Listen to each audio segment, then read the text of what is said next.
PIDX Hasanuddin University memberikan sajian ide terbaik di Aula Unhas TV, Kampus Unhas pada Sabtu, 28 September 2024. Ada 6 topik berbeda yang diulas oleh pembicara hebat di bidangnya masing-masing dalam tema The Unveiling Interconnected Realities.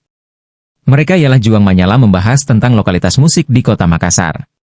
Lalu Ahmad Yani mengulas tentang demokrasi dan kepemimpinan. Berikutnya Evelyn Vargas terkait hospitality dan caring. Ada juga Teguh Iswara Suwardi berbicara tentang arsitektur dan kehidupan. Selanjutnya mengulas terkait inklusi bagi disabilitas oleh Nur Syarif Ramadan. Terakhir ada pemaparan ide tentang caregiver, Anissa Apriliani. Tak ketinggalan, Rektor Unhas Profesor Jamaluddin Jompa juga menyatakan idenya di hadapan ratusan pemuda. Profesor Jamaluddin Jompa membahas tentang usaha Unhas menerapkan interdisiplin. Tantangan Unhas saat ini adalah menggerakkan dosen dari multidisiplin menjadi interdisiplin. Dari pembicara sendiri, Juang Manyala berangkat dari keresahan tentang ekosistem musik di Kota Makassar. Dirinya membandingkan dengan ekosistem musik yang terbentuk di Pulau Jawa. Misi itu membawanya berkelana mengeluarkan ide melalui mendirikan media musik hingga mendirikan Prolog Ekosistem. Prolog Ekosistem ini dibangun bersama teman komunitas musik. Kita merumuskan apa saja problem ekosistem musik di Makassar, jelas Juang Manyala.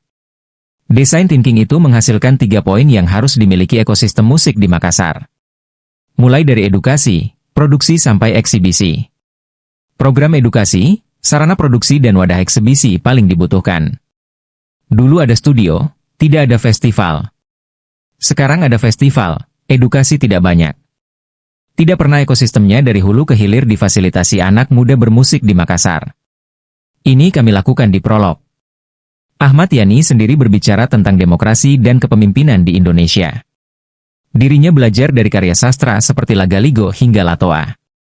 Dalam karya sastra sendiri, sistem pemerintahan digambarkan. Saya menemukan konsep non-Western Public Administration. Para skolastik kemudian mengkritik sistem pemerintahan di Amerika dan Eropa yang dipaksakan masuk ke negara berkembang, termasuk Indonesia, kata Ahmad Yani. Belajar dari Latoa, buku karya Profesor Matulada.